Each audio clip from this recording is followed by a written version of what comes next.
Hi, everyone. Good morning. Welcome in. Hi, everyone. Happy Wednesday.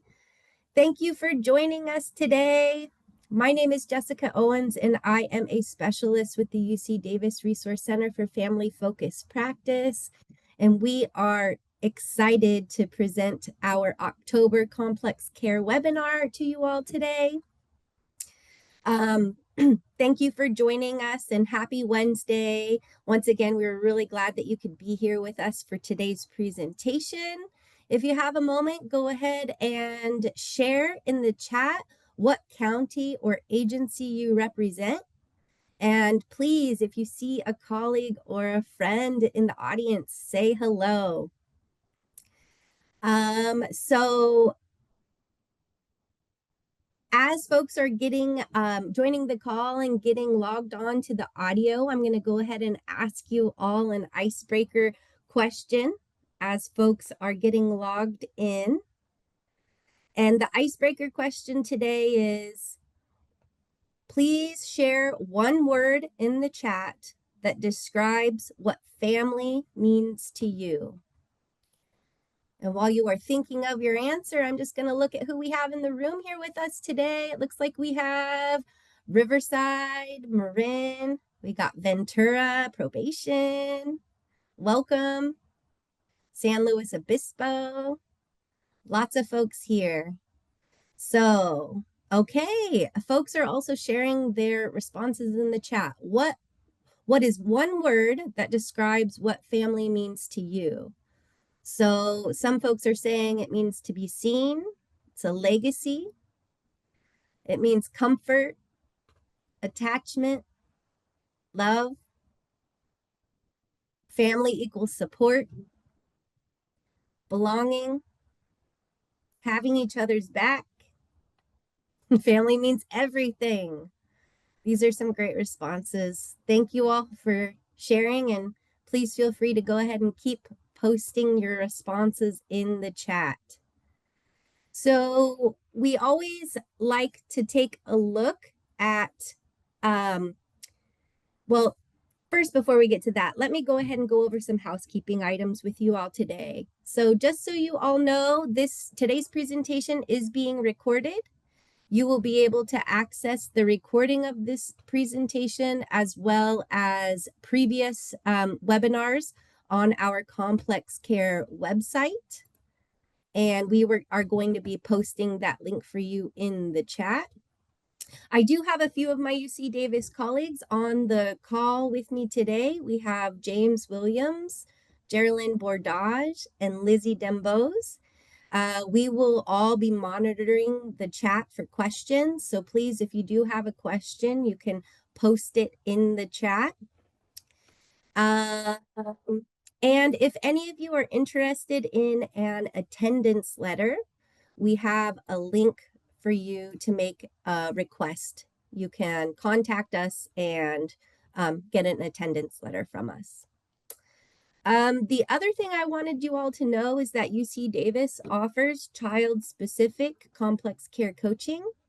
When every option feels exhausted, these sessions help teams identify new ways forward. And remember, there is hope for every youth whose life you touch. Complex care coaching helps social workers step back, re-energize, and reimagine the path forward.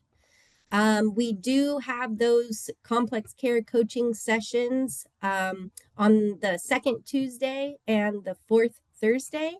And if any of you all are interested in learning more about that, we will also be posting a link for you in the chat if you would like to make a complex care coaching request.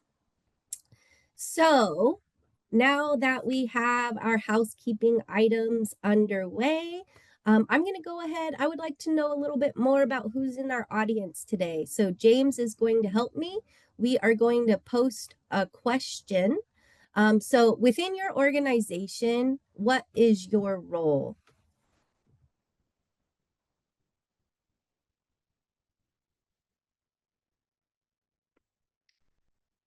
Awesome. We see the responses coming through. We have about 60% of you answering this question so far. Thank you all. We always love to learn more about who is in our audience.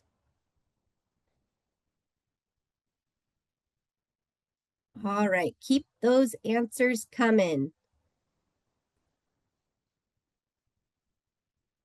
We're going to give you about 10 more seconds.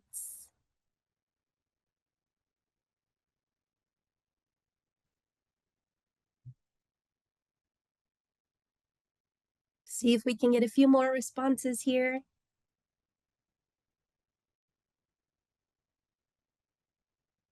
All right, James, let's go ahead and close out that poll. And if you could share the results. Are you all able to see the results? Yes? Awesome. Very good. So it looks like a large percentage of our audience, the role that they're in is in leadership, social workers, and we have a few other therapists, case managers, and other folks represented in the room as well. And James, if we can go ahead and drop the next poll to learn a little bit more about what kind of organization you represent.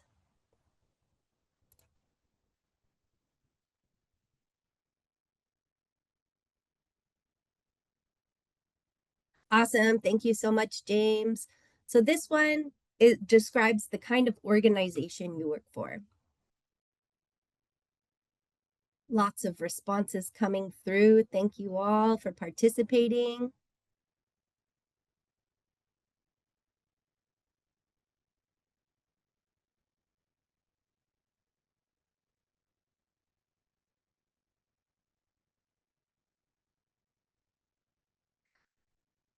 Awesome. Keep your responses coming. We have about 75% of the audience has responded to this question so far. Great job, everyone. And we'll keep it open for about 10 more seconds.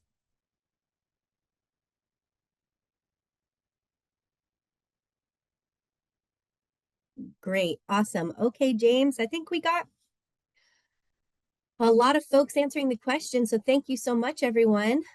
So is everyone able to see the results? Awesome. Okay, so it looks like the kinds of organizations that our audience is representing today, we have folks from county departments like CWS, probation, or other county departments.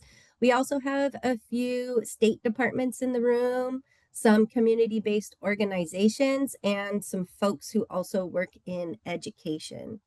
So thank you all for participating and letting us know who you are, what organization you represent, and the role you play within that organization. Super helpful information. Pardon me. And once again, for those of you who are just joining the call, my name is Jessica Owens. I am a specialist with the UC Davis Resource Center for Family Focused Practice. And the Complex Care webinar is brought to you in partnership between the UC Davis team and the California Department of Social Services. And we cannot be more thrilled to be bringing today's presentation to you all. So before we get started, I always like to share a little bit about what the term complex care means. So when the term complex care is used, it is intended to highlight the circumstances in which youth have a variety of identified needs across multiple domains that have been unmet, often over long periods of time, by behavioral health, child welfare, probation, education, and other systems. As a result, these youth need high intensity, individualized treatment options to better resolve challenges and address their needs. By integrating services from multiple systems and tailoring interventions to the specific needs of each youth, we are better able to provide comprehensive support and facilitate meaningful improvements in their lives. So now it's time for me to introduce today's webinar. The title of today's presentation is The Impact of Kinship Care, Voices of Former Foster Youth. Every child deserves to maintain connections to all the people in their lives who love and care about them. For youth who have experienced foster care, family and cultural connections are essential to their well being. Today, we are going to have a panel discussion with leaders from the Youth Engagement Project and California Youth Connection. We will learn more about their personal experiences and the ways kinship connections shaped their journeys toward permanency and well being. The panelists will offer their recommendations and strategies for strengthening family connections. And so, with that, I have the privilege of introducing our first presenter today. And I'm going to call in my colleague, T. Frizzell. T is also a program specialist with the Resource Center for Family Focused Practice. T works with the Center for Excellence in Family Finding Engagement and Support. Um, they have worked in public child welfare for nearly 20 years in a variety of roles, including social worker, supervisor, trainer, coach, curriculum developer, and consultant. Specializing in leadership behaviors that advance racial equity and inclusion, T is relentlessly committed to using their years of experience-based research to meaningfully address racial disproportionality and disparities in child welfare and related fields. T is committed to bringing their whole self to work in the belief that joy, community, and play are necessary and vital components in a systems change work. And with that, come on in, T. It's great to have you this morning. Thanks so much, Jessica. It's a joy to be here with you all. I am delighted to be in your company today. I am beyond delighted that so many of you have taken time out of your busy day with all of the things that you have on your plate to really hear and listen from the voices of those most impacted by our systems. I'm so delighted that there are so many leaders in the room. So much of my work has focused on organizational culture and leadership behavior. And I know the essential role that you all play. And I also know that those who are not officially designated as leaders here in the room, by virtue of you showing up and devoting your time and investing in your learning, you are a leader no matter what your role is. So couldn't be happier to be in this space with you. And I couldn't be happier to be introducing to you our experts today. I have been with the Center for Excellence in Family Finding Engagement and Support here at the Resource Center for Family Focused Practice since December of last year. And over the last few months, I have been able to really begin focusing on bringing forward those most impacted by our systems, whether they be youth or parents or dads or paternal relatives or those who we really need to be wrapping our support, love, care, and attention around in order to meet the complex needs of the youth that we are serving.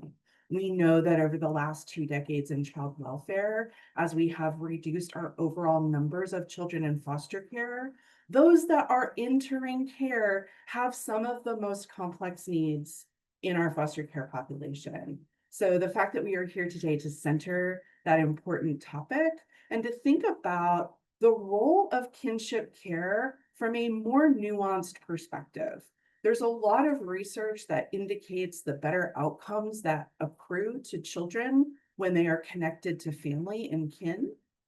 And we also kind of stop there sometimes and treat family as though it's a magical elixir that will solve all the problems that our youth face. And we also know that that is not true.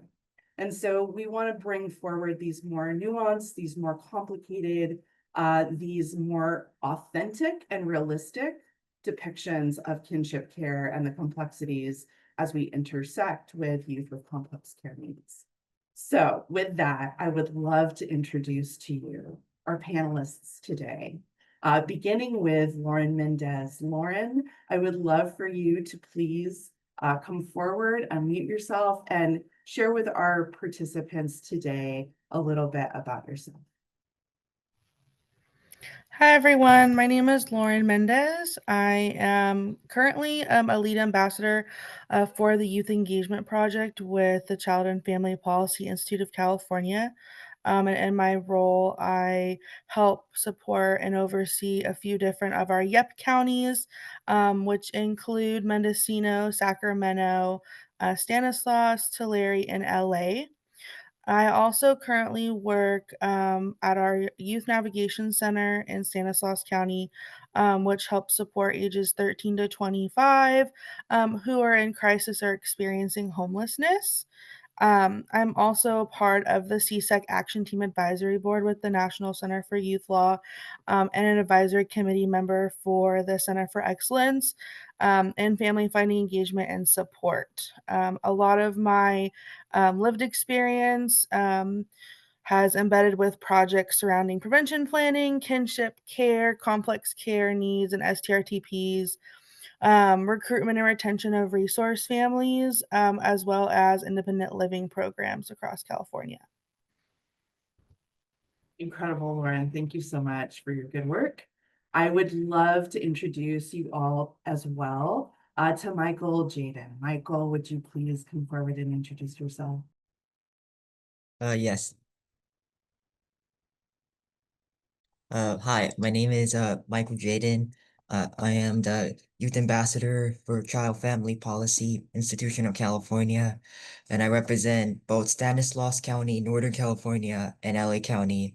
And I also use my live expertise in helping with projects and I also work at the Cerritos Community College, my second job as a ambassador for the Link Next Up program in attending conferences, social events, and other program engagement throughout campus and attend outreach for high schools. Incredible, Michael. Thank you so much for your good work. I am going to invite our next panelist expert, Selena. Um, Hi everyone, my name is Selena. One second, Selena, let me make sure that you've been pinned. Okay, great, go ahead. Okay, hello everyone, I am Selena. I am a lead ambassador with CFPIC Youth Engagement Project. In my role, I oversee 3 different counties. I'm a lead for them. The counties are San Joaquin, San Diego, and Santa Clara. I am new to this role, to the role of lead, but I have been with YEP for almost 2 years now, and I have participated in many advocacy groups, and also mostly when it comes to kinship, and at Summit and many other things.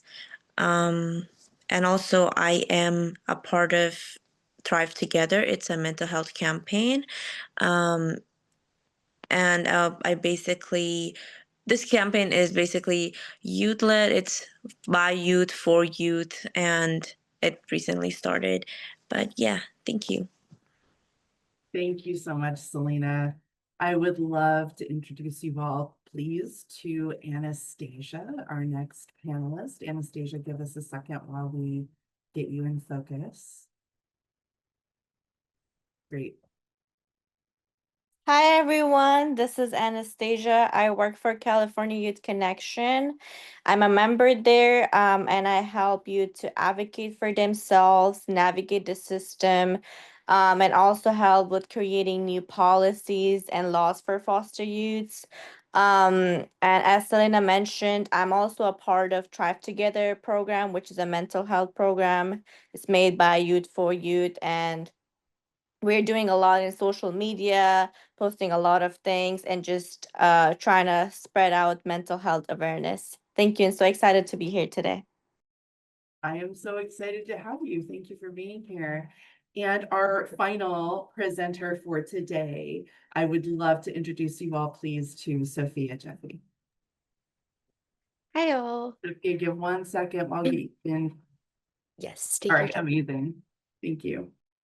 My name is Sophia, and I am a former youth ambassador with the Youth Engagement Project, but still work at CFPIC as a prevention program associate on all things related to Family First prevention services.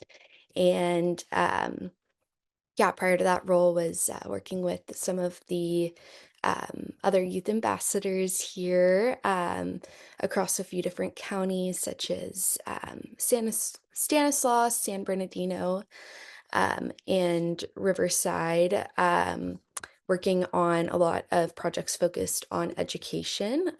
Prior to my current role, I was the foster youth services coordinator at UC Santa Barbara. So, really passionate about family preservation and education for foster youth. So, I'm really happy to be here. Amazing. Sophia, do you, I think your bio also indicates that you're currently doing some study. Yes, I am also, thank you for reminding me, T. I'm also getting my master's in social work at USC right now. So I am on the family and youth track. And so we'll see what that brings. Well, I can't wait to see what it brings to the field, to have it enriched by your lived experiences that will inform better practices. I have no doubt. So, super, super excited to have all of you here. Thank you all so much for your willingness to share your stories, which we haven't even gotten into, which we are about to do. I want to orient all of you to our structure for our panel today. We have basically sort of three kinds of stories that we're amplifying today. And we're going to start with the closest to a kinship care experience. And so with that, I'm going to invite Lauren to come forward again.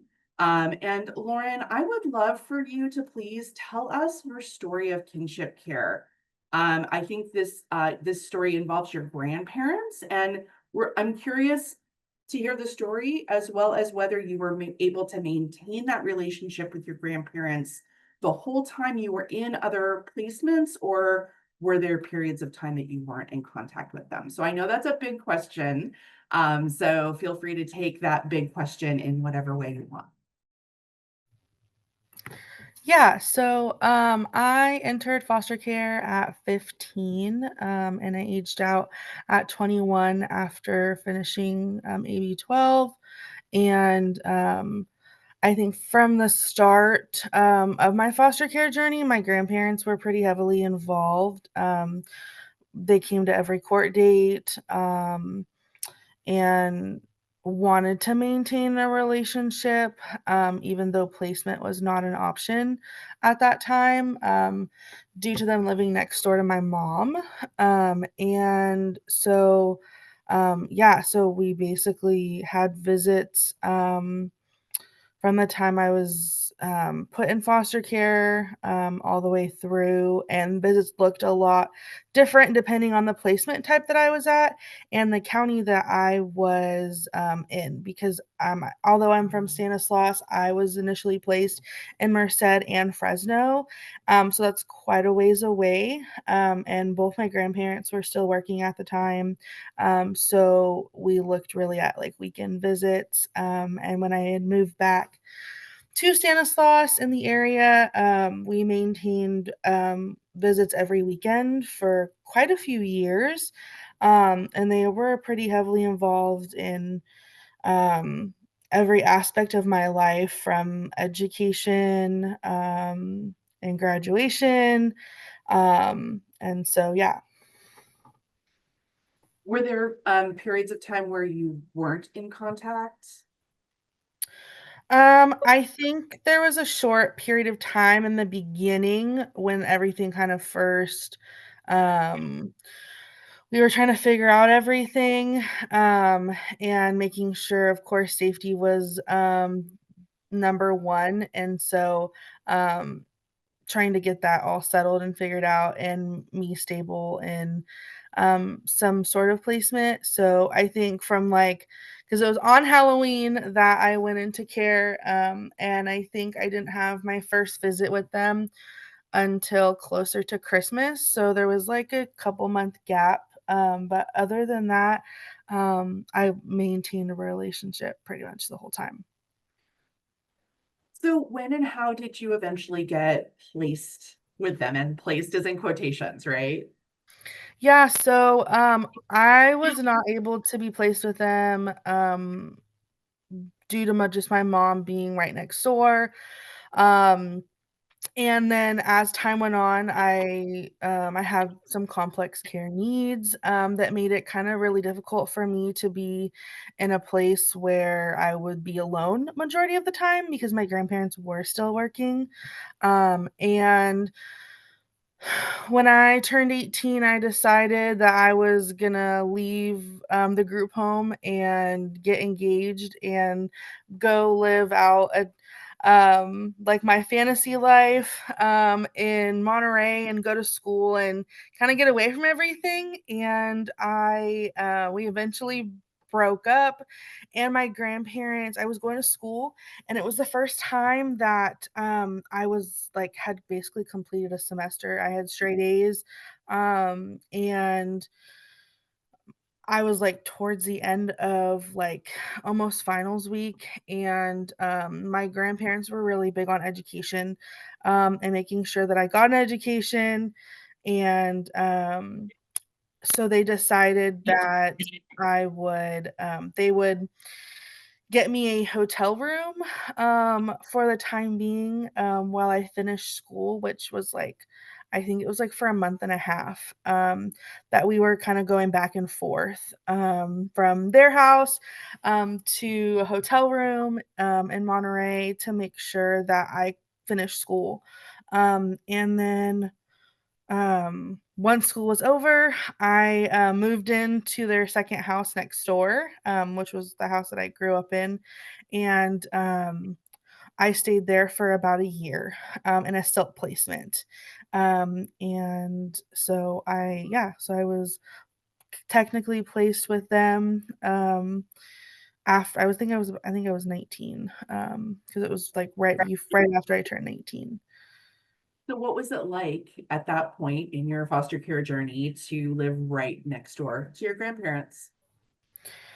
The support that I got, and just being able to be connected to them, um, I think was really crucial for me at that time. I think even, like, thinking back to it now, like, I definitely wish I would have been able to be placed with them. I think it would have made a huge difference in my life, and you know, where I would have been and how things played out for me in my foster care journey, just because there's a lot of added trauma, while I was in foster care, and I was primarily placed in group homes, um, and yeah, they were able to provide, a whole slew of different supports, I mean, I ate dinner with them every night.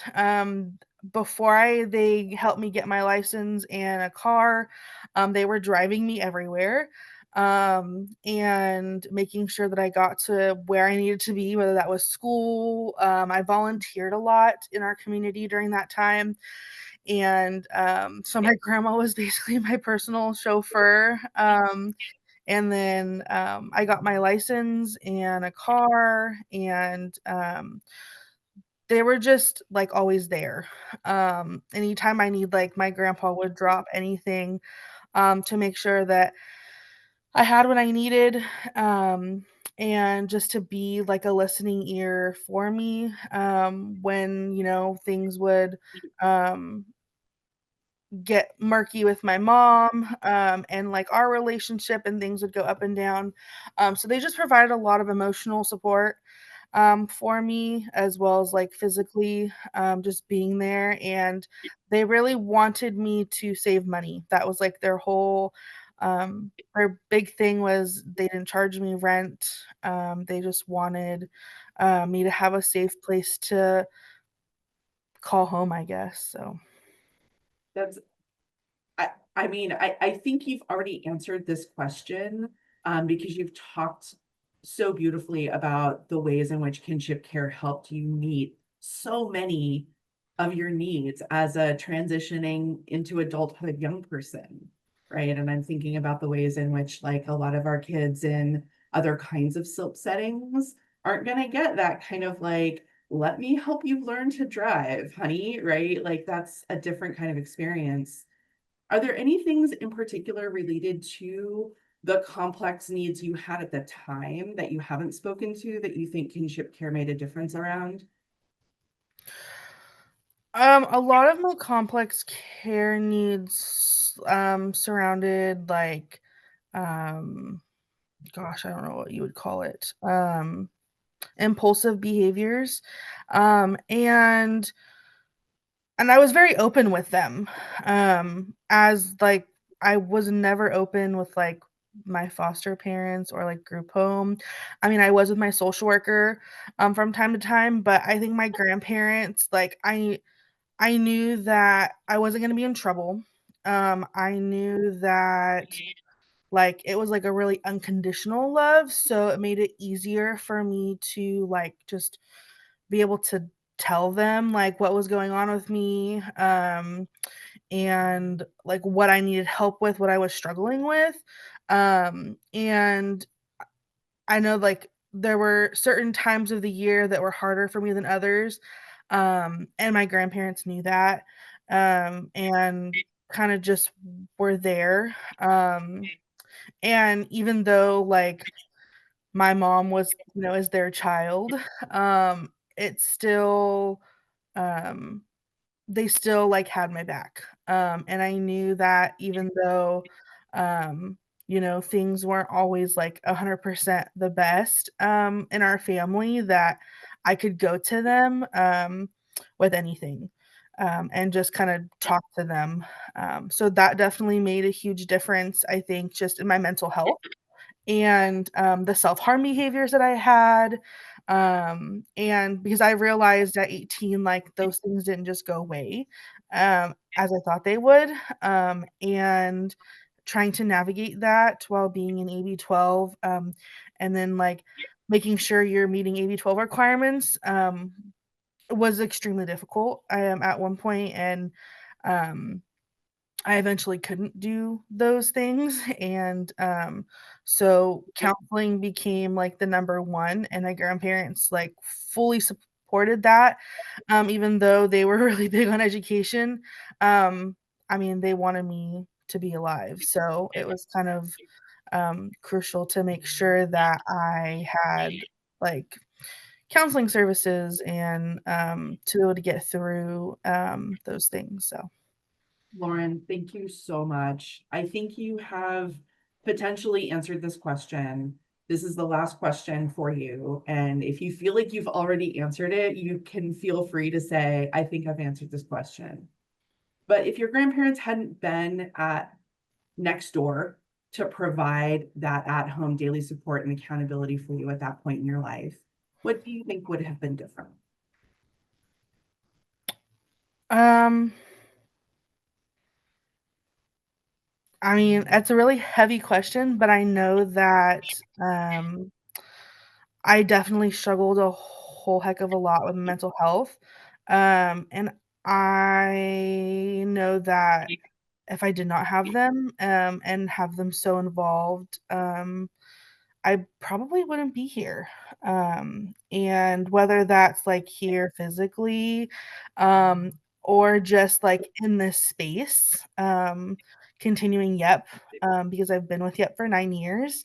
And so that was like basically been like my first and only job since I started working at the Youth Navigation Center. So yeah, I think my life definitely would have been very different if my grandparents just hadn't been there, or there wasn't that like relationship. And my social worker did a really good job at making sure that that relationship continued throughout my time in care.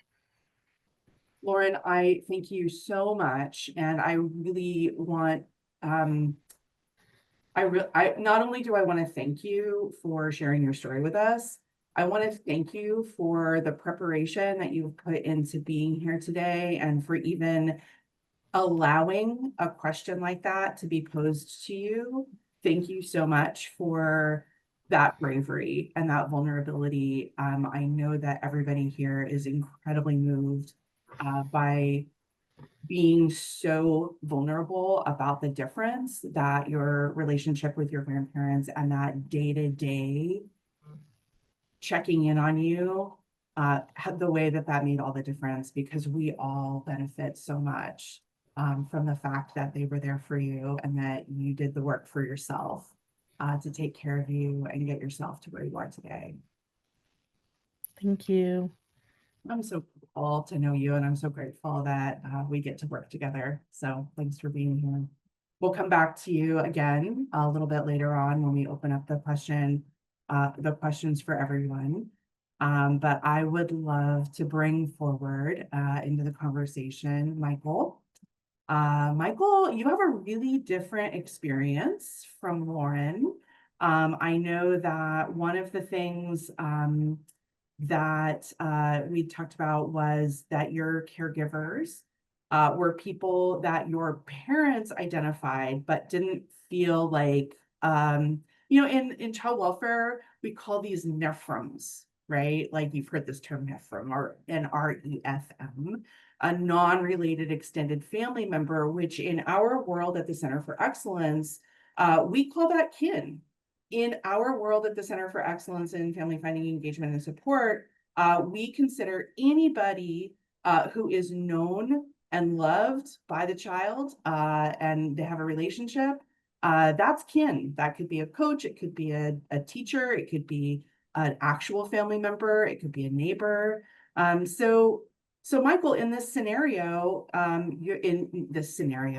that's your life. My goodness, let me retract that and try again. That was very clunky and awkward. I'm so sorry about that.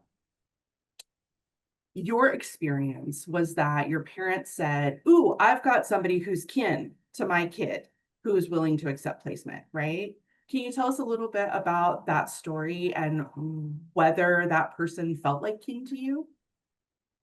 It was more complicated, but yeah. So I was in foster care at the age of 15. This was in January in 2020 before COVID-19, and my uh my dad had known her for many years. I was not familiar with her at the time. I didn't know her at all, and I didn't feel like she was kin. My dad had met her several times at a restaurant in the city of Artesia, small city, and I was like unsure like how they knew each other before I went into care. And like he also didn't like understand my disabilities of having ADHD and autism, which I didn't even know too until very later. And like he didn't like provide that physical or emotional comfort or patience. Yeah, and prior going into care, like my real mom was arrested in 2018 when I was 14 due to mental health challenges she had.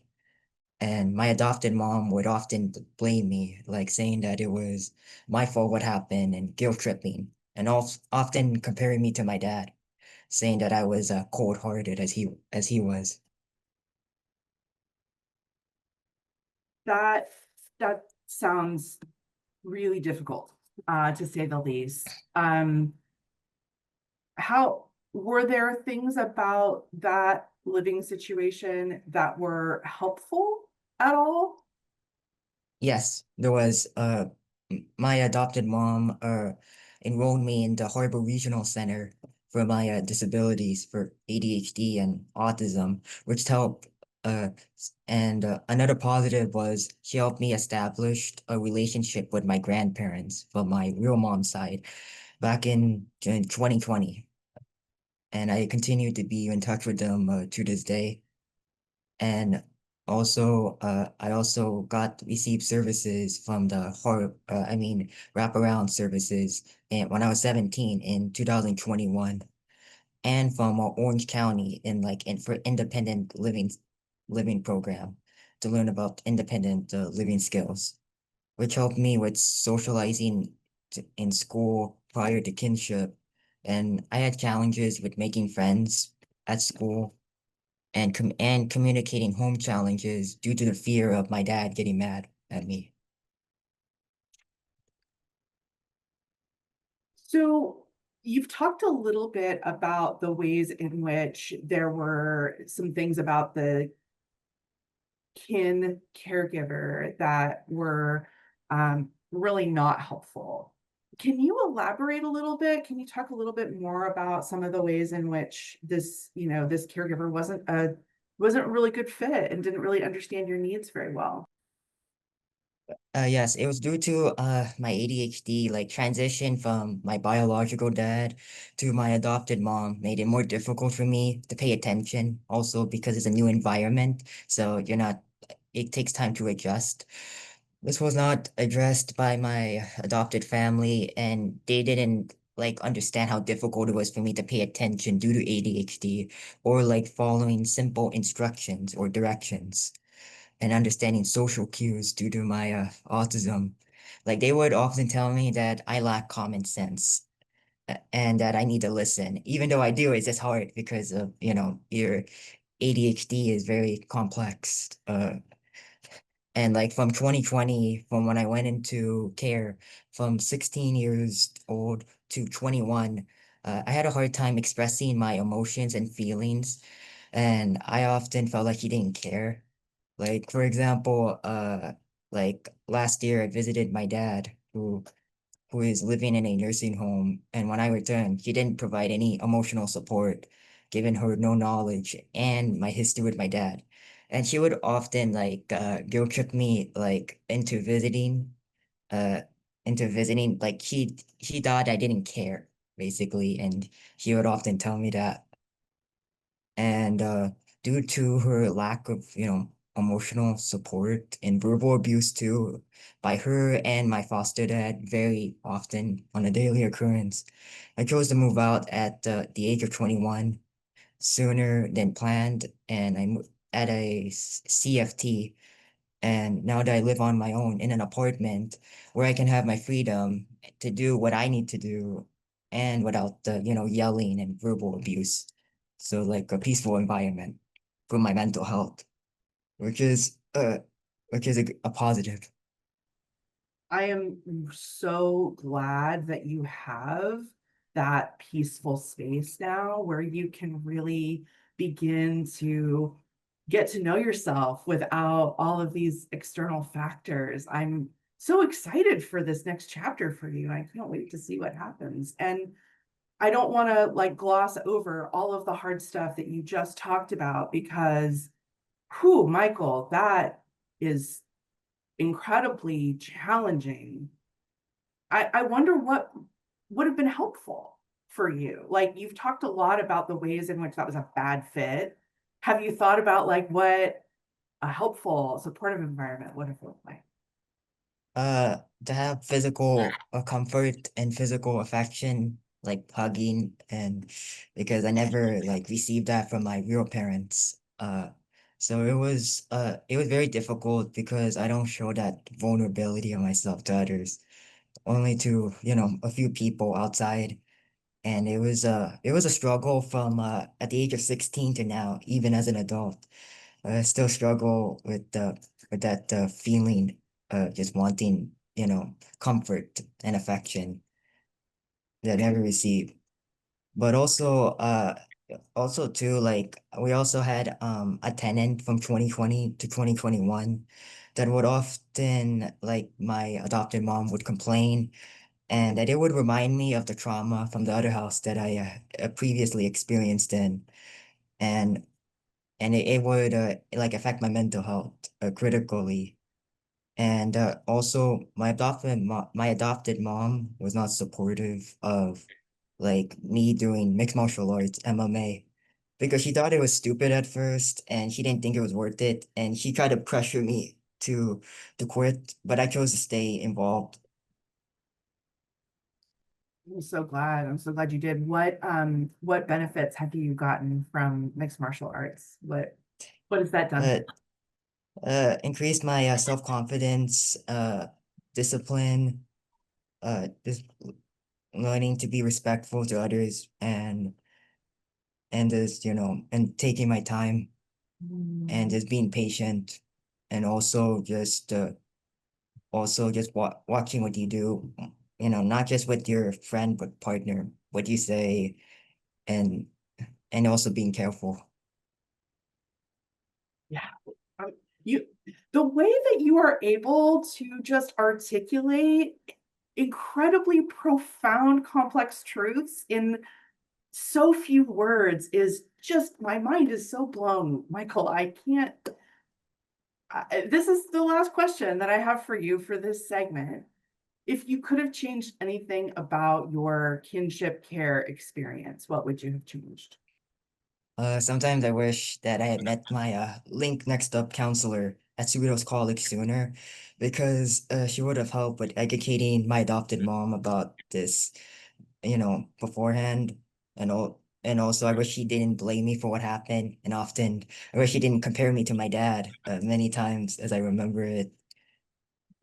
And so yeah, that's what I wish that could change. But the third thing is my adopted mom also had to take parenting classes and CPR class before adopting me. And I feel like she could have used more training before being approved to foster and later adopt me. Like, yeah, more skills to learn. It sounds like potentially like more specialized training about the specific needs that you had. Oh yeah, not just that, but also for social workers too, which I felt like because I also had a social worker at the time who I still keep in touch to this day. Oh, so your social worker was really like knowledgeable and Yeah, understood yes, what you needed. That's really, yeah, she understood. that's terrific. Michael, thank you so much. We'll come back to you again as we kind of wrap things up. I, yeah, thank you so much. I could ask you 75 more questions, but I absolutely don't want to put you on the spot, but maybe other folks have questions that are bubbling up. We will have some time for Q&A at the end. I did not mention that at the outset. I would thank you, Michael. I would love to introduce you all again to Selena.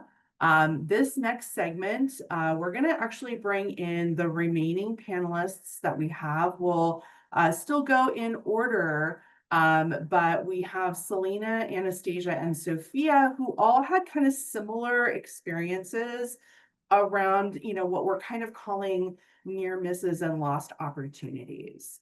So situations where the system could have done more to keep kin connections and placements at the forefront.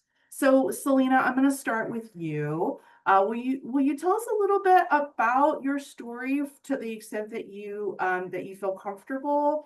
As we think about the first question, were there people in your life that you would have liked to live with that the workers ruled out or didn't consider? Sure.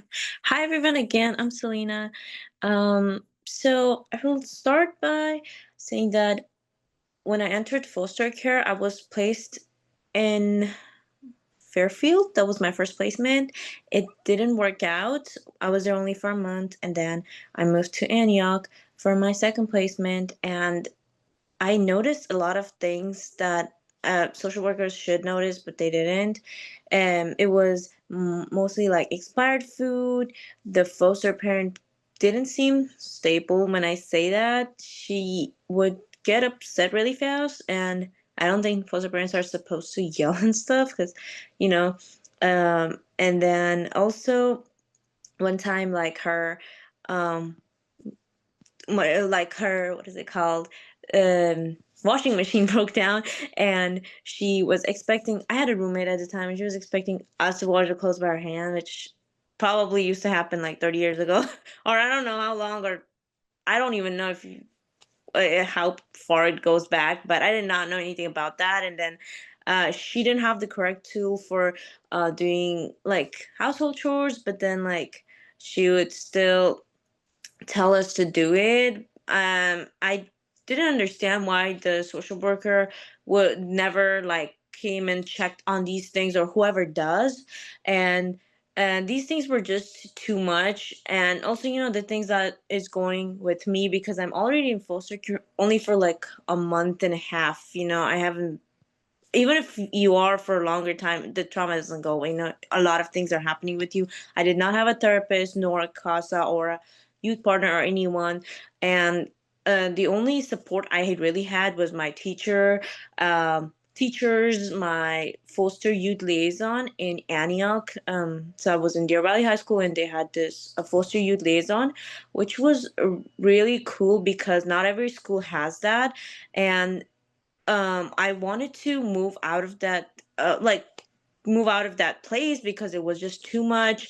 Because the foster youth liaison ended up reporting the foster parent, and she went really crazy, like to a different stage. Like she would turn on the music in her car to like hell very high, and then she would like start singing and stuff. And I was like, I don't know what is going on. And then my social worker would never like pick up my call. So I had a teacher that I spoke with, and we kind of connected, even though we knew each other for a very short time. She really wanted to take me in, but then she did not have, you need to take these necessary classes, and she was willing to do it, but she needed more time. And when I let my social worker know that, because I got a 14-day notice, the social worker was like, no, we have to move you, and we have a different placement, which was outside Antioch, which was in Stockton, so different county, different city. I really didn't want that to happen, so I really tried hard, but I mean, they had to move me, and they didn't really wait for the teacher. How did this affect you and your needs?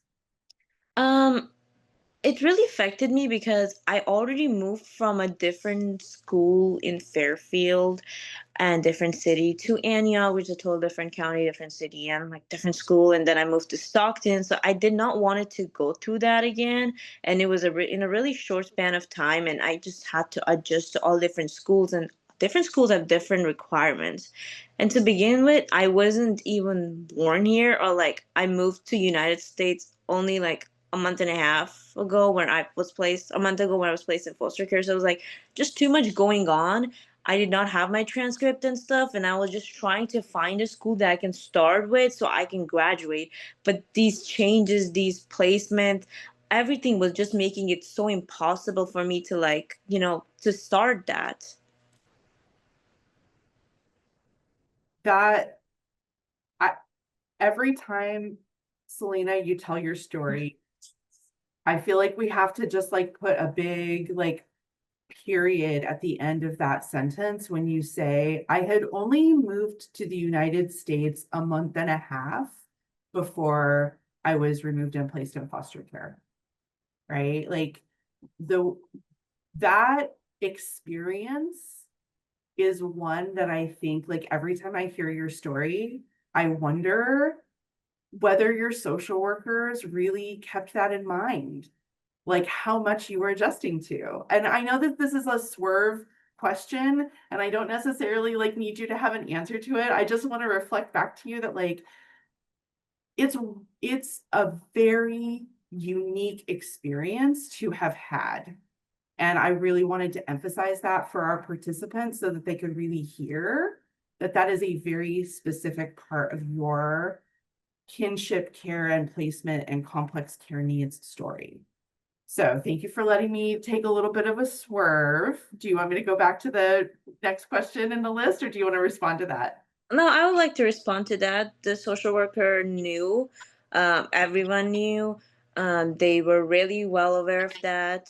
The social worker did not contact me. I was the one trying to contact her, and then she would show up one day in school, and she would say, "I only have this amount of time to speak with you," and then she would say everything the foster parent is doing is right, even though I knew it wasn't right. So I wasn't just gonna listen to her. Um, Later I found out I had like rights in foster care, so then that would make the social worker and the foster parent or whoever would come across in a communication upset because they knew I knew that. So yeah. Thank you. Thank you so much for sharing with that. I would love to pause. I know we have one more question for you, but I want to bring in Anastasia because some of the questions that I just asked you are also applicable to Anastasia. So Anastasia, the first question for you is the same first question we had for Selena, whether there were people in your life that you would have liked to live with that weren't considered. But before you answer that, feel free to share anything about your story that you would like for folks to know.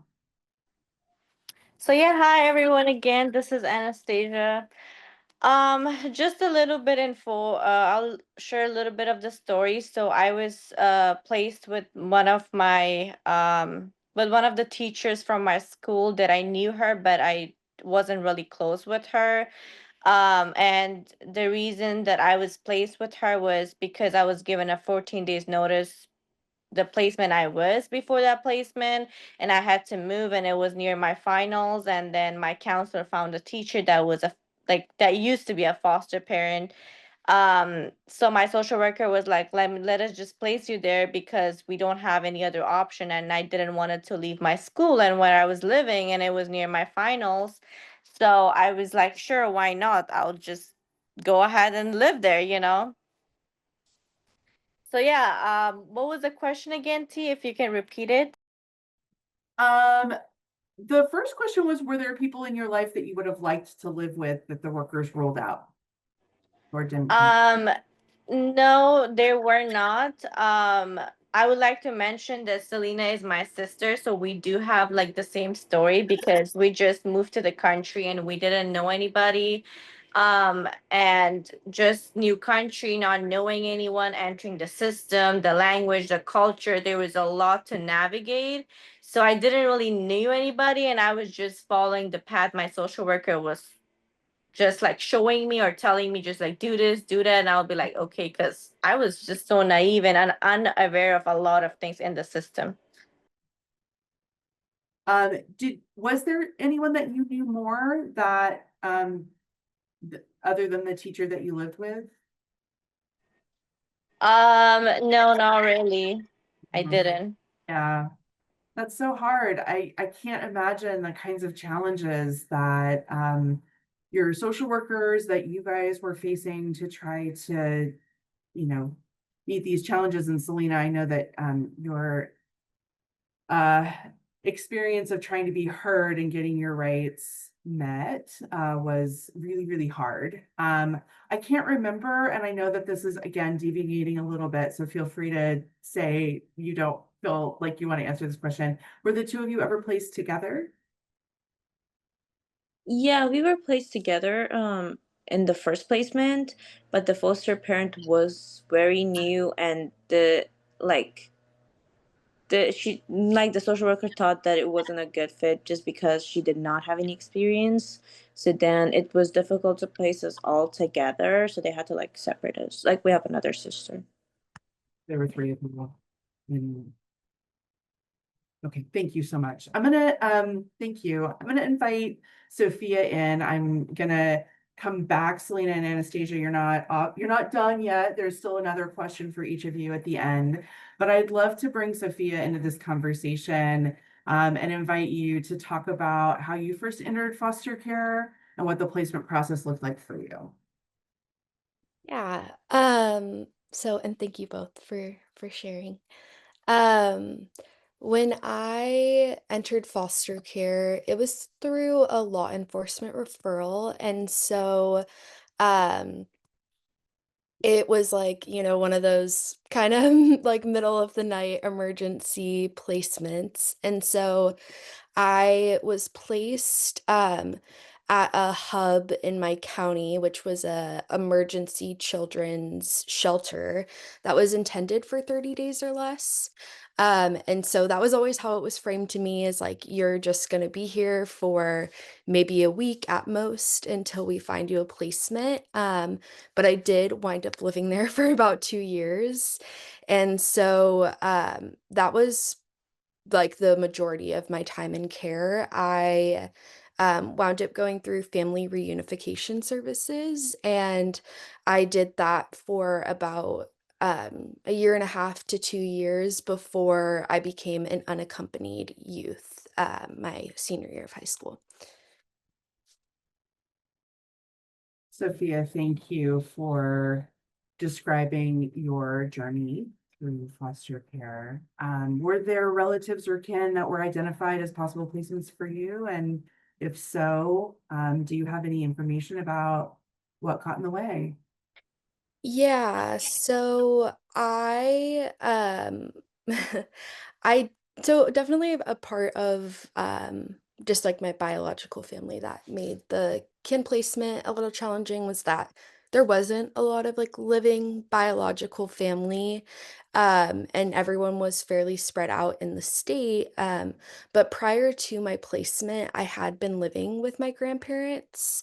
And so that was something I really wanted to do. However, um, my grandma had passed, and so my grandfather, she was like the one who was making most of the money in the house. And so there was definitely some like financial insecurity there. And that was always lifted up from my family as a concern of just like how we would pay for this. I've since obviously come to learn that there's a lot more resources for kin, but I don't think that was ever really shared with them.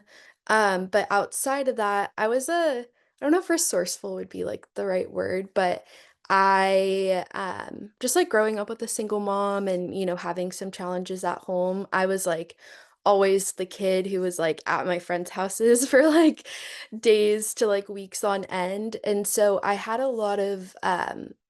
like three families that I was very, very close with that were all pretty aware of like the circumstances, and there were people that would come visit me like weekly or bi-weekly at the shelter I was living at. And similar to some of the other youth that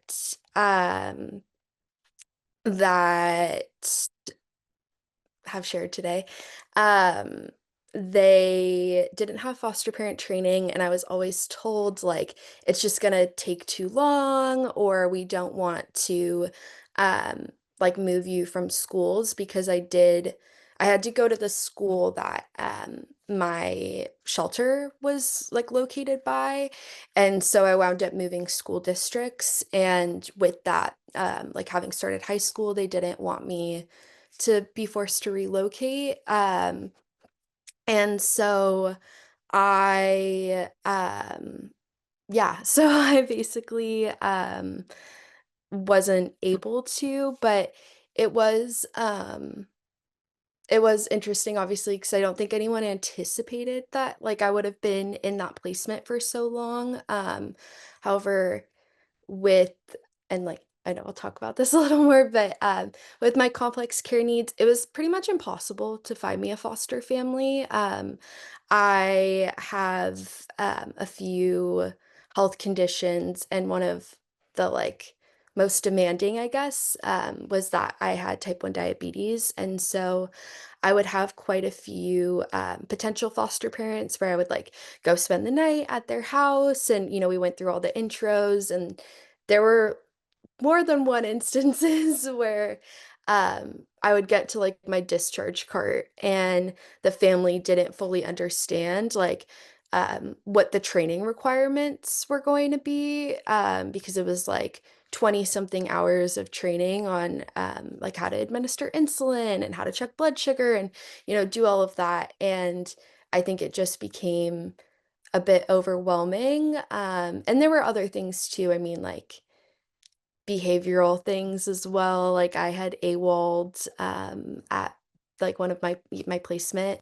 And so that was, I think a lot of people in care are probably familiar with the like unspoken but also like spoken understanding that it's like, every time you either like move or have a failed placement, or do something that's like going to wind up on your file like AWOL, or do something that is not positive, I guess.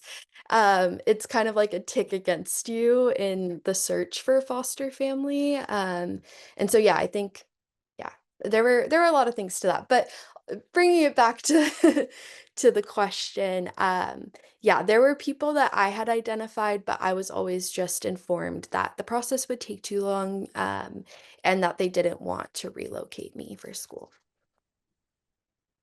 You three are getting so much love in the chat and so much validation and gratitude and I'm seeing Sarah like trying to hug you all through the screen.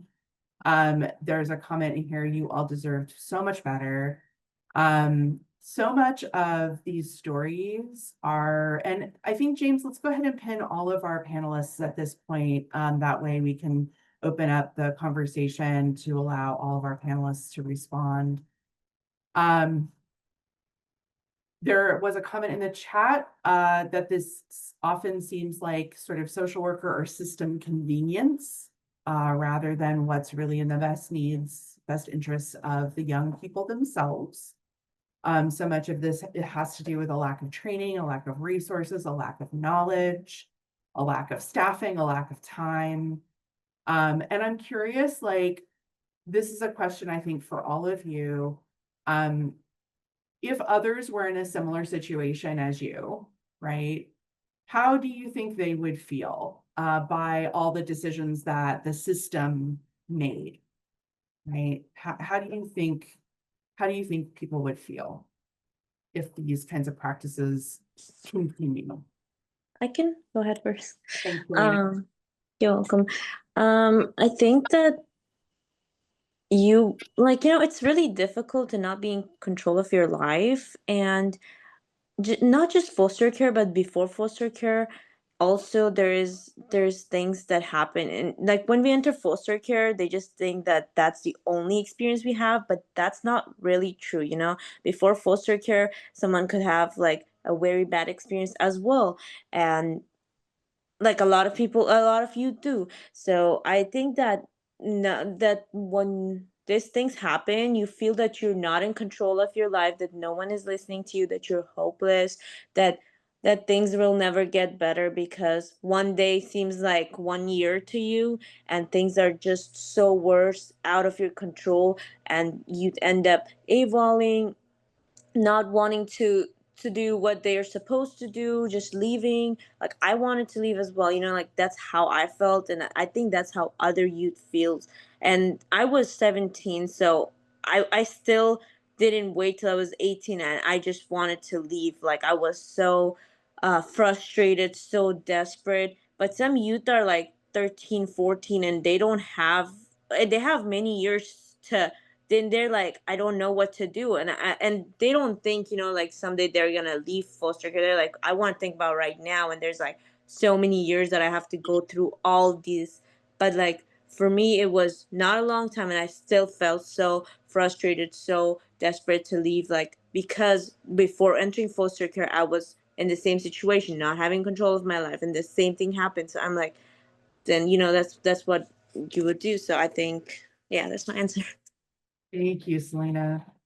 Others?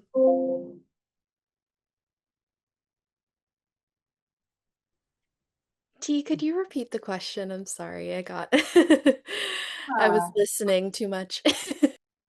Yeah, how do you think others would feel if these practices continue? Like what messages do these kinds of placement decisions what messages do they send to young people? Yeah, I think Selena like touched on a lot of it. I think just like a general lack of autonomy. I think you know, having experienced it, but then also like professionally having worked with foster youth, I think a lot of times there's like this sense that you don't have control over your life, or that you don't like, oh, like your decisions just don't matter because, even if you are doing everything right from your perspective, it's like, oh, life just happens. And, or there's these like bigger systems that are hard to challenge. And I think, yeah, it's kind of like completely understandable, but almost this like learned helplessness that like you can't really take action on your own life. And I think that at least for myself and in my own experience, I think that's a lot of the messaging that comes from having your needs ignored. Yeah. So powerful. One of the things that's bubbling up in the chat is a reflection, and it's kind of been bubbling up in various spots throughout our conversation today.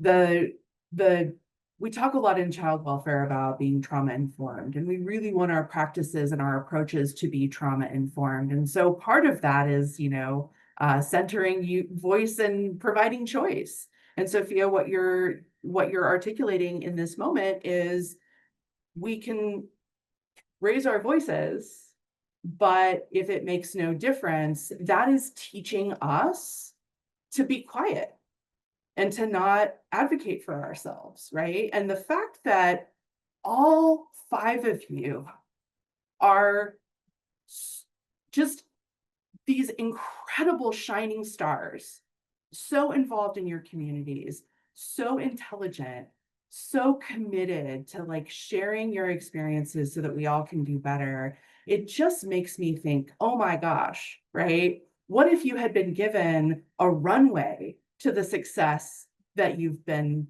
carved out for yourself, right?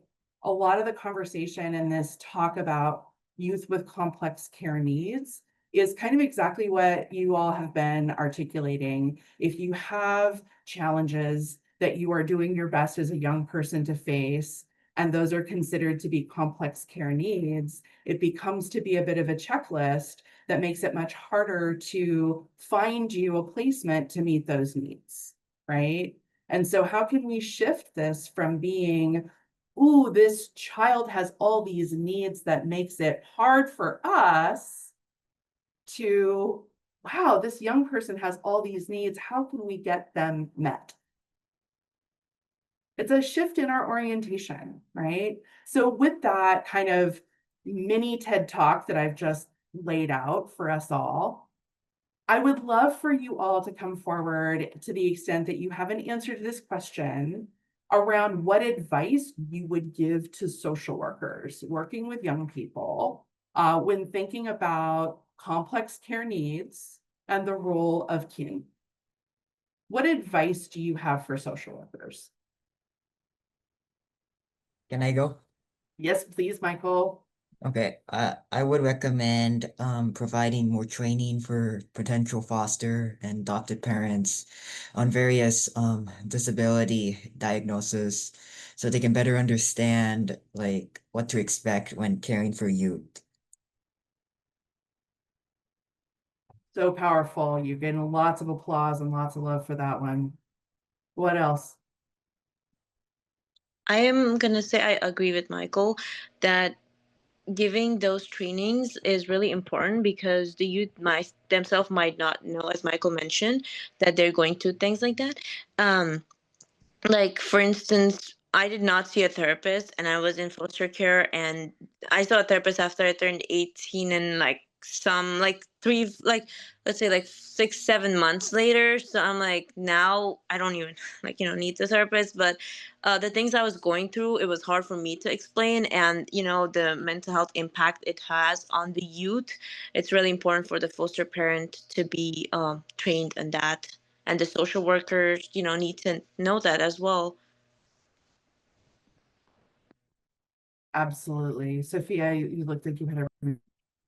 Yeah, no, I definitely agree. I think on the topic of training too, I mean, I think there's definitely a need for more like specialized medical foster homes, regardless of what it is. I feel like I don't know if this sounds weird to say, but I feel like when I was in foster care, I never met so many people that had health problems. I was like, oh my gosh, there were so many diabetics that lived on my campus with me. There were, so many people with epilepsy. And I think there's obviously a common denominator in terms of like difficulty to be able to care for those kinds of health challenges, and the, I guess, kind of propensity for there to be neglect in those scenarios.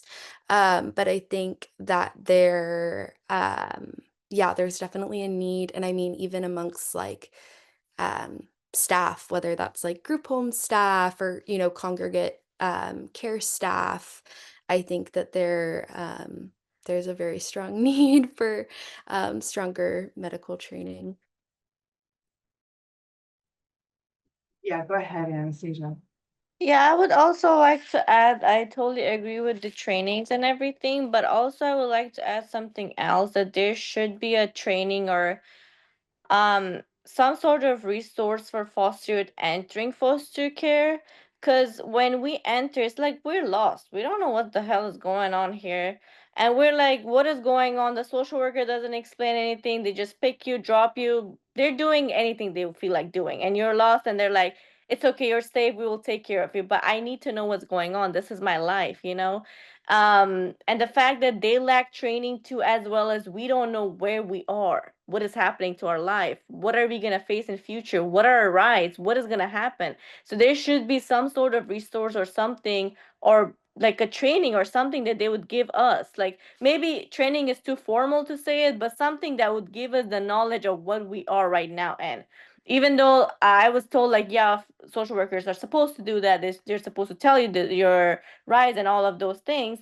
But when you move to a placement, they just give you a piece of paper. They're like, sign it. They don't even care to explain what is in the paper. It's just like sign, because I need to go to the next appointment, you know? That's great points. Lauren, do you have advice for social workers? It's okay for them. Something that like recently came up in a meeting that I was in at the Kin Accelerator kickoff, and Stanislaus was looking at kin aside from placement, and I think that with my experience, like that helped my foster care experience and journey, being able to have that relationship with my grandparents, even though like placement wasn't an option, because that like being able to maintain that relationship up until I end up living with them made a world of a difference. So even if family members can't be an option, looking at, you know, making sure that the family members have visits, and keeping in contact with that young person. Amazing, incredible advice, spot on, every single one. Two more questions for our panelists that we have prepared for you all in advance with your involvement.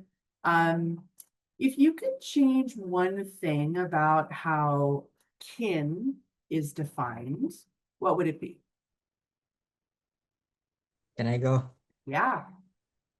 I would not change the definition, but looking for kin, I would consider like the fact, just because someone is blood related, it doesn't mean that they're like, they are like reasons. And I would emphasize that family, like relationship with the child, because in my case, I didn't have like a previous relationship with my dad's friend before she became my caregiver and later my adopted mom.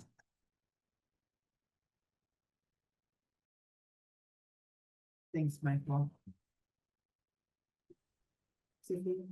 Yeah, I would also kind of expand on that to say that yeah, some people don't have like very large families, or, you know, in a, I don't want to speak for other people, but or it's like, yeah, you're coming from out of the country and you don't have any family here. Really recognizing that that can be friends, you know, families, other support networks that you've made. And I think you know, one thing that I'm, I guess, like grateful for my foster care experience is that like because I do think like regardless of situation, it takes a village to raise a child. And I was able to make a lot of like really, really strong connections and, you know, form like mentorships with people. And, you know, I've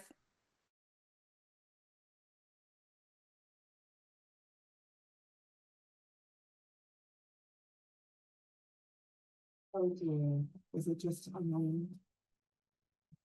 No, I It's was gonna say the frozen. same thing. Sophia, we'll come back to you when you're unfrozen. Other changes about how, yeah, Can I go ahead? yeah. I was gonna say I agree with Michael and Sophia, and I am gonna say something very similar, that, first of all, some like for me, we didn't have any family member here, or like someone that we knew. And then I think that kin should be viewed as someone that you trust, but also if they do place you with someone that you know, it should also be like considered that you might not know that person very well. Like it doesn't necessarily have to be like you know that person, but like people change and people can show different faces, you know? So yeah. I so appreciate that. And I think one perspective that I would just want to add to this conversation is the ways in which for queer or gender nonconforming young people, kin placements may or may not be the best fit, depending on the views and values of the kin themselves, and whether they accept the young person as they are. So I think that's one perspective that we haven't really surfaced in our conversation today. And so I just wanted to be sure that we added that too. Because I think, Michael, your experience with your adoptive mom kind of speaks a little bit to what that experience might be like for a gender questioning, queer youth that is out, that may have a caregiver that doesn't support or understand that process. The last question that we have for all of you before we move to the questions from our audience, because I know there are many that have been coming in as we've been having this conversation. For all of you, any of you who want to come forward to answer this question, how did your lived experience in foster care shape the way you define family today? And I think Sophia was kind of making that point. So let's go ahead now that you're back, Sophia. Let's go ahead and come back to you. You can finish your point or you can answer this new question. So sorry. I don't know where I got cut off. Everyone else froze, but my screen was looking perfectly normal to me. But yeah, I think I was just saying like, yeah, a lot of people I think are limited by like how they can define like biological kin, but I think that there are a lot of other people, whether it's like friends, family, you know, like mentors from school. I know for myself, like I was kind of touching on it earlier, but I met a lot of like great mentors through being in foster care, whether that was um like before I, worked for YEP, I was really involved in California Youth Connection, and there were people that were like adult supporters through California Youth Connection that I consider to be like family. Like I've been to their baby showers, and I'm, a part of all of their family events. And I think it's just, yeah, I mean, I understand there's barriers and it's challenging, but it's so hard for me, I think, to reconcile even at this age, like that these are people that I consider like actual true family members now, and they weren't people that would have been considered to foster me. So I think, yeah, just being able to look at it with a broader lens. I know sometimes there's kind of like conflicts of interest in terms of like how you meet that person, but being able to kind of look towards like friends, their families, mentors, all those people. Thank you so much, Sophia. So glad that you're back. So for any of the panelists, how did your lived experience in foster care shape the way you define families? I would say that it just showed that for me personally, that no matter what barriers I have in life, I will achieve what I want to and what I set my goal or my mind to. Just because I don't think I had a really good experience in foster care, or like how it shapes or how I think about the family is just because I wasn't like treated really well. So I think that I wouldn't describe that or base my view that I was in foster care and what a family should look like. Um, but I would say that there was a lot of barriers, and not many foster youth can, can go through that and really achieve success. It's not like their fault, to say the least. Thank you. Can I go? I would define it as, having a connection and unconditional love and care and protection. And like my experience in foster care was different, but I was happy. Like I felt relief, physically and mentally and psychologically and emotionally. So I felt a lot better. And yeah, I I I wish that my experience was different in uh, in terms with disability diagnosis and other stuff to to be like more improved on. Thank you, Michael. Anastasia, I saw you unmute too. Yeah, I would say I would describe family I would say it's just like I wouldn't say for me family would be like only by blood and having their DNA. For me now it's like building that connection and being around people that you feel safe, that they understand you, they have empathy for you, they respect your boundaries and really understand what you're going through and give you the space. Which I did have not so many good experience in foster care, but I did end up also meeting an amazing people within it. Like I was with my organization California Youth Connection. There's so many amazing youth, amazing workers that I felt like genuine connection, you know. They were always there for me, and my teachers, my counselors on the other side, also people that I got to know from independent living program that I was in and currently is in. So yeah, I would not define family anymore by just blood, you know. It would more be for me the connection. Lauren, if you have an answer to this question, you are up. I think I've defined family differently over the years, and now that like I'm a mom and a wife, like it changed for me. Because there I was always willing to drop everything for those who I called family, and I still do. And a lot of those who I do call family aren't blood related. And like my best friend, I met through IOP, and we've been friends for close to 9 years. And I met the person who I call mom through IOP as well. And so I think that just like kind of goes to show that it doesn't have to be your biological family.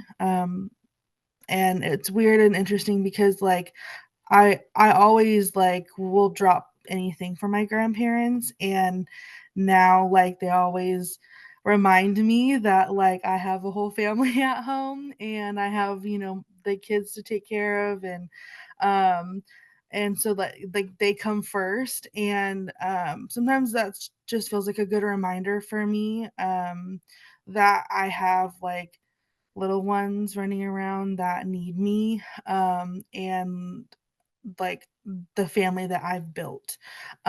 So I have the family that I came from, and that helped support me along the way. But now I have a family that I've built, and I need to make sure that I pour all of what I, got from my grandparents into my own kids. So.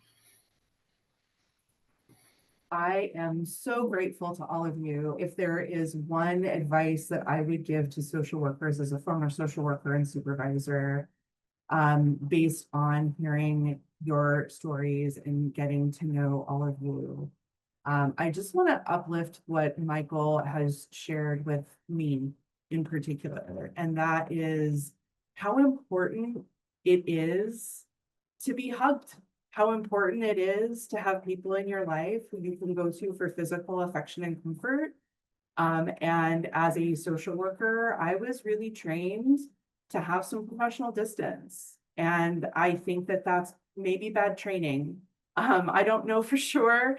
But it's something that I'm really sitting with after hearing Michael, you so courageously name that as a need. I will be forever indebted to you because I have not heard a youth tell me that articulately, that clearly, how important that is. So I certainly don't mean to like give anybody on our panel more kudos than anyone else. I am grateful to every single one of you for your stories, for your participation. I know we have a lot of questions from the audience, so I want to invite my colleagues to come forward and help me out here a little bit with some of these audience questions. Yay, awesome. Thank you so much, T. So the first question was earlier in the chat, and it was specifically for Sophia. Was there ever a referral to a public health nurse to support potential caregivers to meet your medical needs? You know, not that I'm aware of. I will say, I think, I don't think I was like all that interested in the like background things that were going on in my case at the time. So if there was, I was not privy to it, but I will say the facility that I lived at, it housed like over 50 foster youth, and it also doubled as a school for foster youth in our county. And so there was a whole medical staff on site, and the like director of the medical campus happened to be an endocrinologist, and so she wound up becoming my endocrinologist until I got off of I forget, I think it's called CCS, the California like the insurance for through Medi-Cal that's like for high needs health issues. And so that was the closest thing I can think of, is that she wound up becoming my provider for the next like almost decade. But Wow, very interesting. Thank you. I think this question was a general question to everyone. What would you suggest to a CFS? Uh, maybe I think that's Children Family Services in WRAP, child and family specialist, to do when supporting our youth to reduce some of the difficulties they face? And I'm going to post that question in the chat so you can all read how it was written. What would you suggest to a CFS in WRAP, a child and family specialist, to do when supporting our youth to reduce some of the difficulties they face? So basically, like, what would the suggestions be to a wraparound worker? Is that Yes. Go for it, Sophia. Did you have a- sorry, I don't mean to keep talking, but I did go through wraparound services, and I loved my wraparound team, and I think um part of what was really helpful was just like the and I mean, I would like to think this is true, but I truly had like the belief that they were very invested in my outcomes. So, like, something I struggled with a lot in foster care was my academics. Like, I had always been a high performing student prior to going into foster care. And then I finished out my freshman year of high school with a 0.06 GPA. So I'd literally gotten like all Fs and then like an F plus. And so it was, I always joke you have to try to like get those grades. Like there's some level of effort put into that. But all that to say, they were very invested in like figuring out how I would be able to like actually engage in school. They explored like other schools in my area with me, and we found like a public school that had in my district that had like academic tracks. So it was like if you were interested in the arts or if you were interested in like medical science. And so they would take me to do all of these activities that really aligned with my interests, and really just tried to like, yeah, I feel like get to know me on a better level. Like they would take me to like the animal shelter, and they would take me to do all these like community activities, which was such a stark contrast from being in care, because it, at least in my experience, it was like very devoid of doing any kind of like normal socialization. Like you're not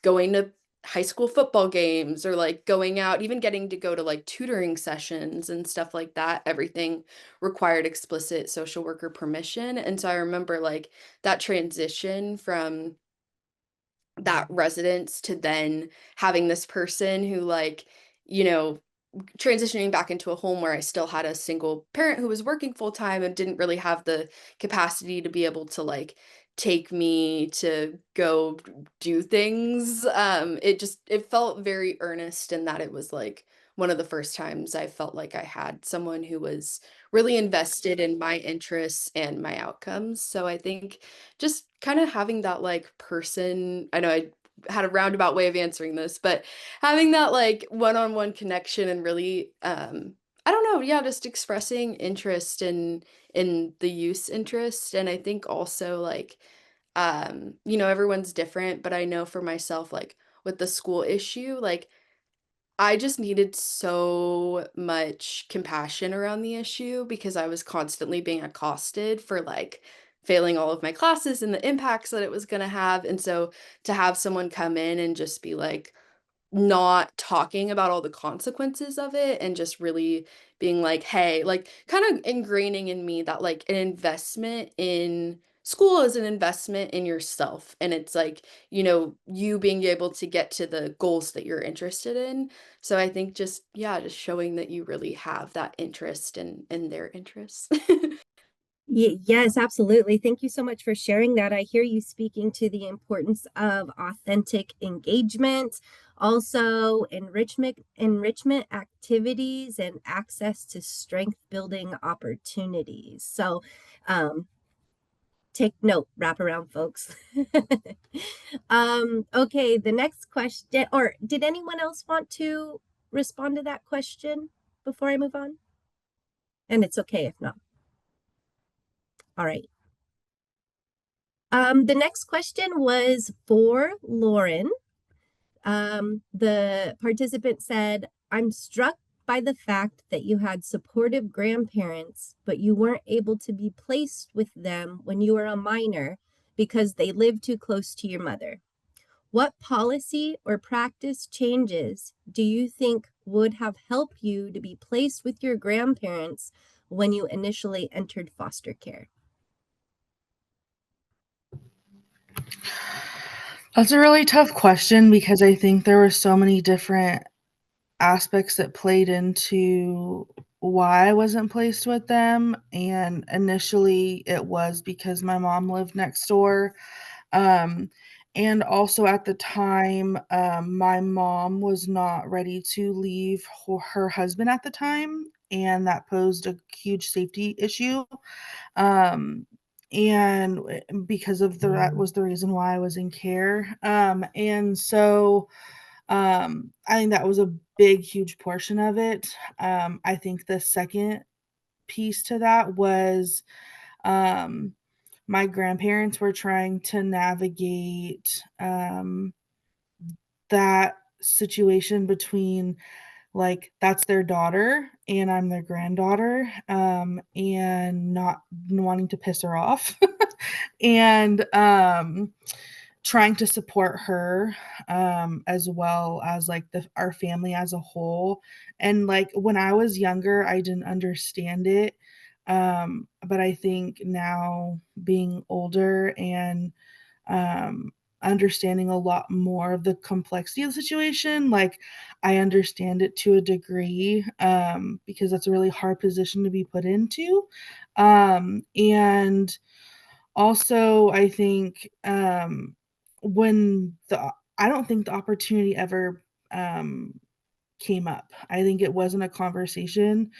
Um, and by the time it could have been a conversation, I, was running away from group homes, and ended up being trafficked through one of the group homes for one night, and being recruited by like another youth who was in the home. And with that came a whole slew of other trauma that just I think um, I was continuously self-harming. So I think there was just so many things at that point in my life that um, I couldn't be by myself. And with my grandparents working both of them working full time, um, they weren't able to like give me that care, like consistent all day care that a group home, could have. And so yeah, so I think there was just so much. I don't know necessarily if like there could have been any policy changes, like um but eventually I think just being able to maintain that relationship despite safety concerns and all of the stuff that went like along with my case, it made things the way they were, but it wasn't bad. Like it was, I think, being able to maintain that relationship definitely helped more than anything. So I would just say to really hone in on familial relationships with when and if it's not a safety concern. Definitely making sure that that policy um, that's something that you all follow like in your social worker practice is maintaining those familial relationships. Absolutely. And I just want to speak to the importance of maintaining those family relationships, even when placement isn't possible. And it sounds like you were supported in maintaining that relationship with your grandparents despite not being able to live with them. Okay. The next question I think is kind of open to everyone. Do you feel it should be a standard for all children placed in foster care to receive counseling to help them process the situation that is going on?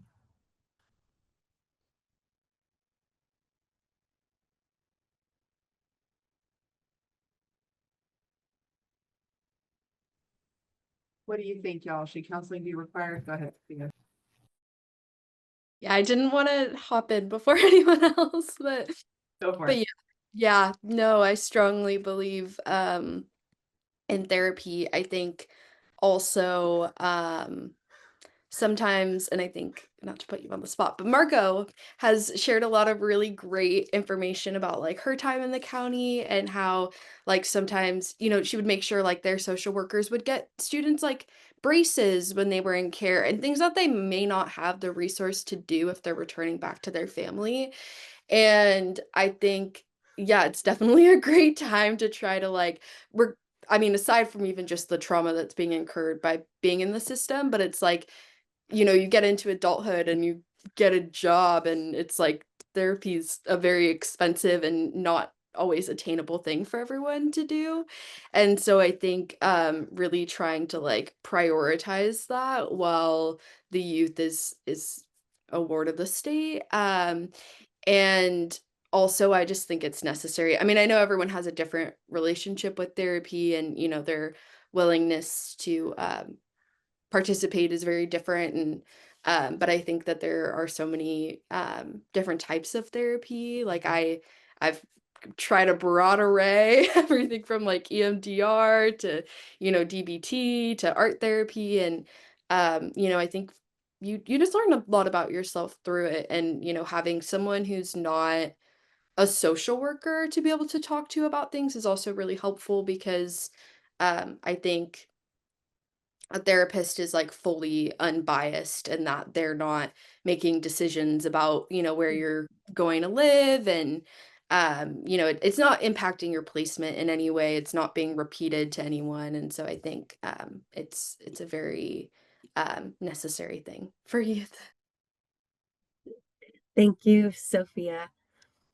Okay. This comment and question came from someone from Riverside County. The comment is, we always wondered if we could replace the interview youth have with providers with perhaps a short video from the youth, a simple video from a phone. I wonder if the panel thinks that would have been beneficial to them. Sometimes youth may not be in a good mood to interview at the time, but a video could be shared in lieu of a phone interview for placement. What are your thoughts?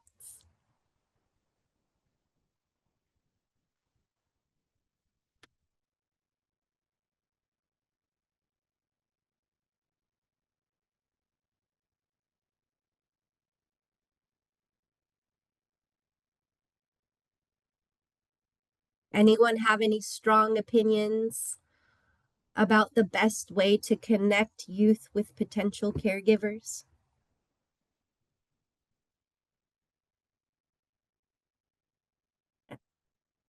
Yeah, Sophia. I'm being honest, I don't know like specifically what interview they're referring to. Um, yeah, so maybe a little bit of clarity would be helpful.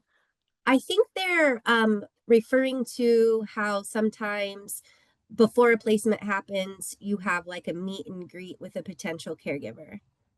So instead of having that meet and greet, the suggestion is like a video recording to share with a potential caregiver. What are your thoughts on that? Ooh, I don't know. I think it's hard because I I completely I feel like I hear both sides of it and that it's like I don't know. Yeah, you don't always want to meet with a potential foster family when they're coming in, and it's definitely a bit of an awkward process too. I mean, they're people that typically start as strangers. I will say, in like my heart of hearts, I also do believe that if you're wanting to be a foster parent, you probably should be able to be there for the not so desirable moments as well because they will come up. Um, I also know like it's not entirely the same, but I know for myself sometimes I felt a little bit like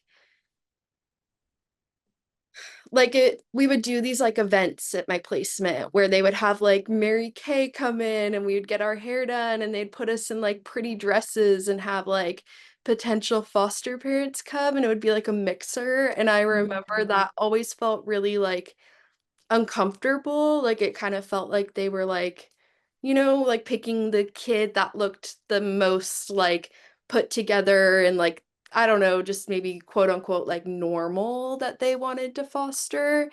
And so some like I completely understand like the benefit of maybe having a video for the youth, but I also think it's almost like reminiscent to me of like I don't know, kind of yeah, doing like this kind of posed like interview for someone that you're gonna potentially live with. I don't know. It's hard. I just my opinion.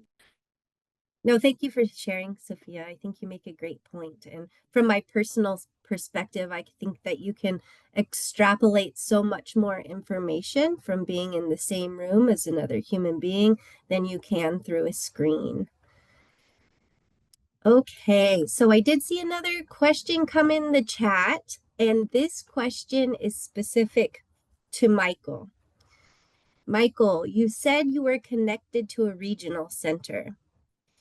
And the question is, they were not going to offer your caregivers training. How did they play a role in your experience? So they didn't provide training to my caregiver. I don't know why. Uh, I don't know if she didn't ask or it was something else.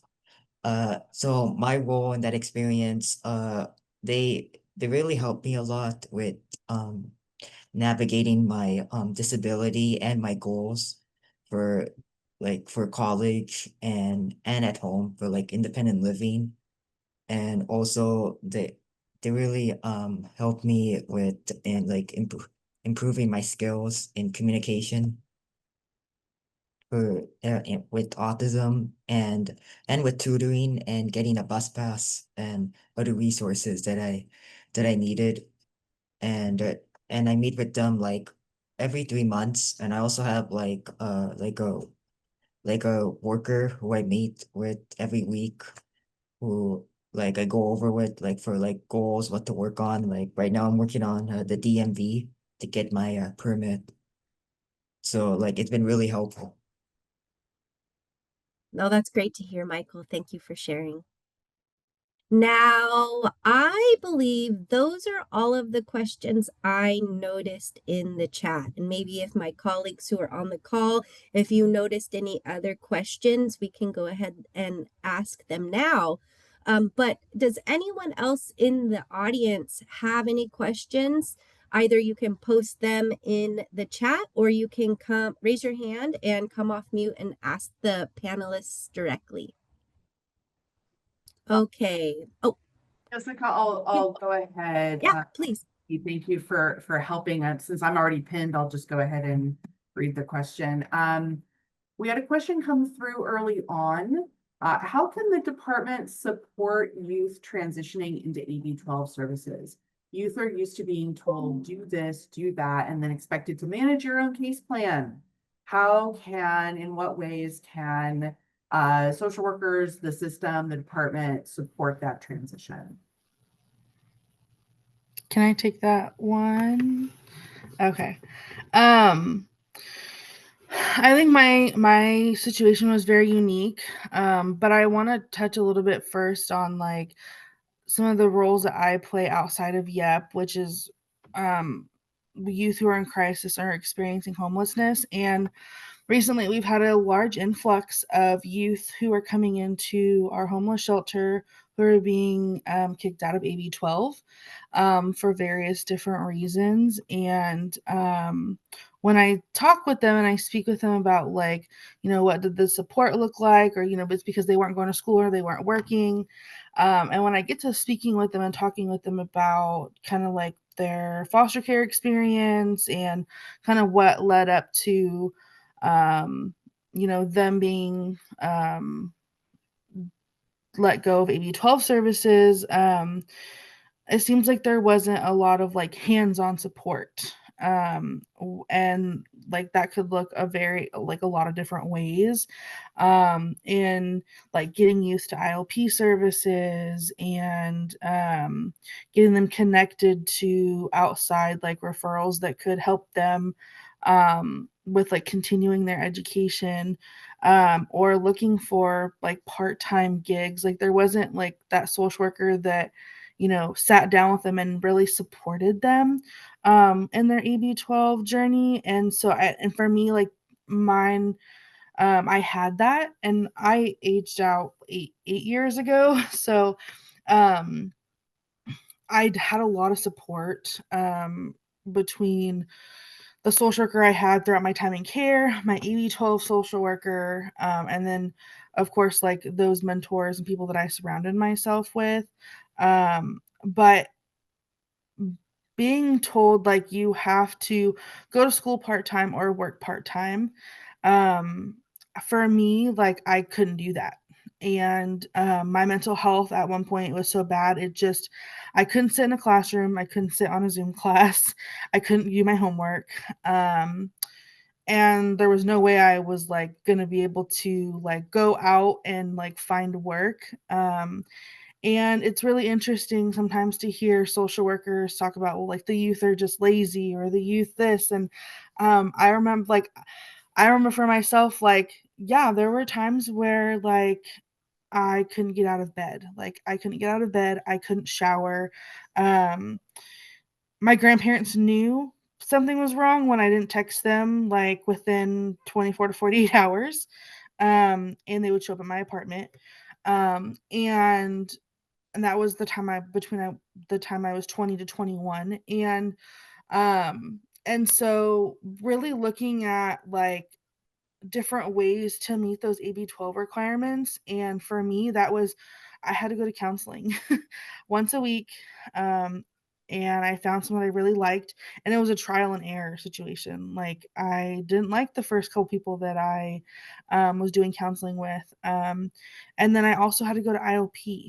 And that was presented to the judge, and thankfully, though that met my requirements to stay in AB 12 and to be supported during that time. And I will be forever grateful for that, because I think that did make a difference in me transitioning from AB 12 into getting like a Section 8 voucher and being able to stay in my apartment, and eventually like work with YEP and maintain a somewhat of a part-time job during that time.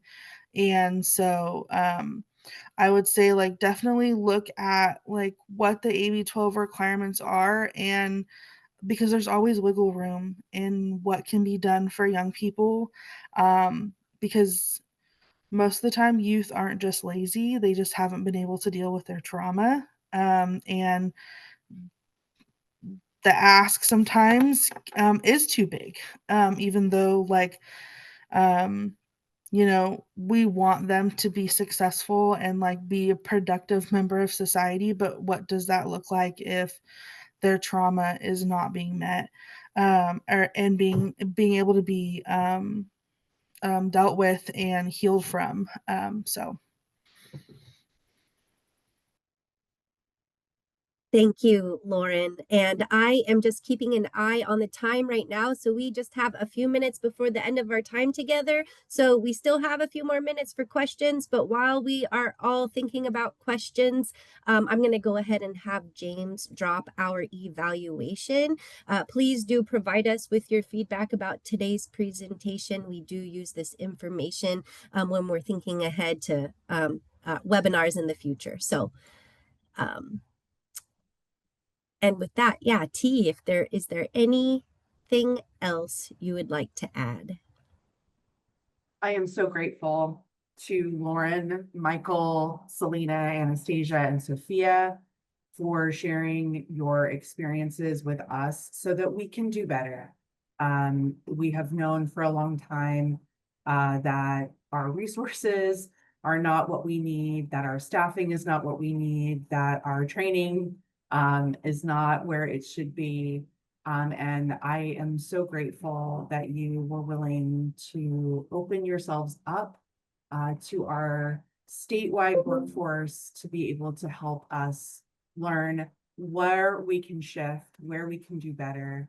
And I just want to underscore one key takeaway for us all today, which is that complex care needs are circumstances, not people. The needs that our young people have are due to their circumstances, and we need to really root in to our trauma-informed understanding of what has happened to our young people is not their fault. They did not do this, and we really need to be focusing on what is right by our young people and not what is convenient for our systems. This is hard work, and there are no easy answers. There are no easy solutions. But the fact that you all are here and have invested 2 hours of your day into hearing these stories and letting them change you means that we cannot do anything but strengthen our practices.